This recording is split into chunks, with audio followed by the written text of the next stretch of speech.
আসসালামু আলাইকুম। তো অনেক দিন আগের ভিডিও নিয়ে আমি চলে আসলাম এটা।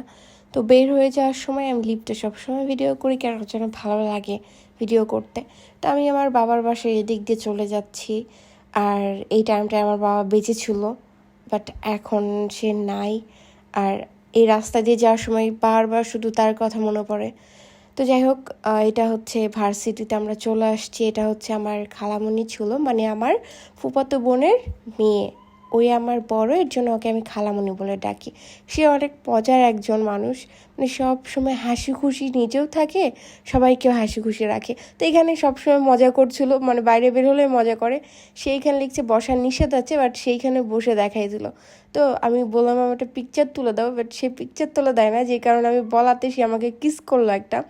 তো আমরা এখানে চলে আসছি। আসার পর এই জায়গাটা আমি আসছি অনেকবার, বাট এই জায়গাটা খেয়াল করা হয় না সেভাবে। তো এই জায়গাটা আমার ভালো লাগছে, মনে হচ্ছে আমার ড্রেসের সাথে একদম ম্যাচিং হয়ে গেছে।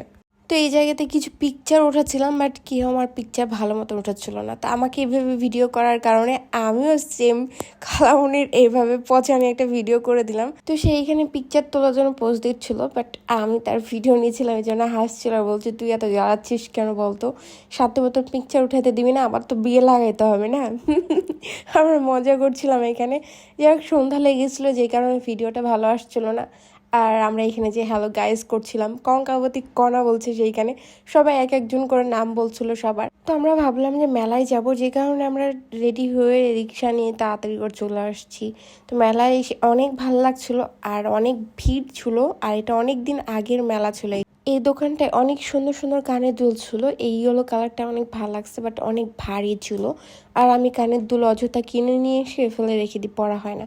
তবে এটা পরে দেখছিলাম যে কেমন লাগছে, অনেক সুন্দর লাগছিল, বাট অনেক ভারী, যে কারণে আমি এটা নিই নাই। তো সবাই এখানে হিজাব দেখতেছিল, অনেক সুন্দর সুন্দর হিজাব ছিল। আর খালামণি এটা নিয়ে আমাকে বলছে আই লাভ ইউ। তারপর সে আমাকে বলছে তোমাকে একটা ফুল গিফট করি। তো সে আমাকে ফুল দেওয়ার পরে আমি তো খুশি হয়ে গেছি, যেটা আমি ফুল পেয়ে গেছি, অনেক সুন্দর লাগছে ফুলটা। বাট একটু পরে সে আমাকে বলছে সরি, এটা ফুলটা আমি কিনে নাই, এটা আমি এখানে আবার রেখে দিব। তো সে আবারও রেখে দিল এখানে। আমি ওখানে মানে কি বলবো বুঝে পাচ্ছিলাম না, সে আমাকে কিভাবে ঠকাই দিল। তো এখানে চলে আসছি, আসার পরে সে বলছিল এখানে একজনের নাম বলছিল, সে এটা, বাট এটা ভয়েস দিলাম না। তো আমি এখানে এসে বলছি এটা উৎস। এইগুলো অনেক সুন্দর ছিল, মাত্র 150 টাকা করেছিল, অনেক কিউট ছিল। আমি বলছিলাম ওটা পাপা দিয়েছে আমাকে, তো আমি পোজ দিচ্ছিলাম এইখানে। তো এইগুলো অনেক সুন্দর লাগছে, ছোট ছোট গ্লাস এগুলো। তা আমি এখানে এসে ভিডিও করা শুরু করছি, কারণ কিউট লাগছে, বাট নিয়ে যে কোথায় রাখবো ভাবছিলাম, যে কারণে নেই। আর এটার দাম নাকি 150 টাকা। এত ছোট একটা লবণদানি 150 টাকা কেমনে হয়? আর খাবার ছিল অনেক সুন্দর সুন্দর, বাট আমি মিষ্টি জিনিস পছন্দ করি না, আর নাকফুল আমাকে মোটেও মানায় না। বাট আমি নিয়ে একটু পিকচার আর হচ্ছে ভিডিও করছিলাম।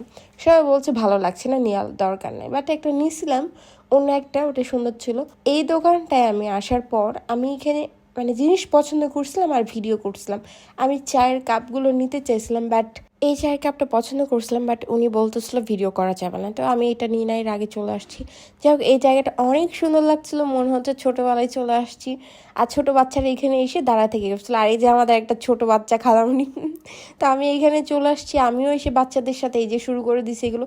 তো থ্যাংক ইউ। আমার ভিডিও ভালো লাগলে আমার ফেসবুক আইডিতে ফলো দিবেন। Bye bye.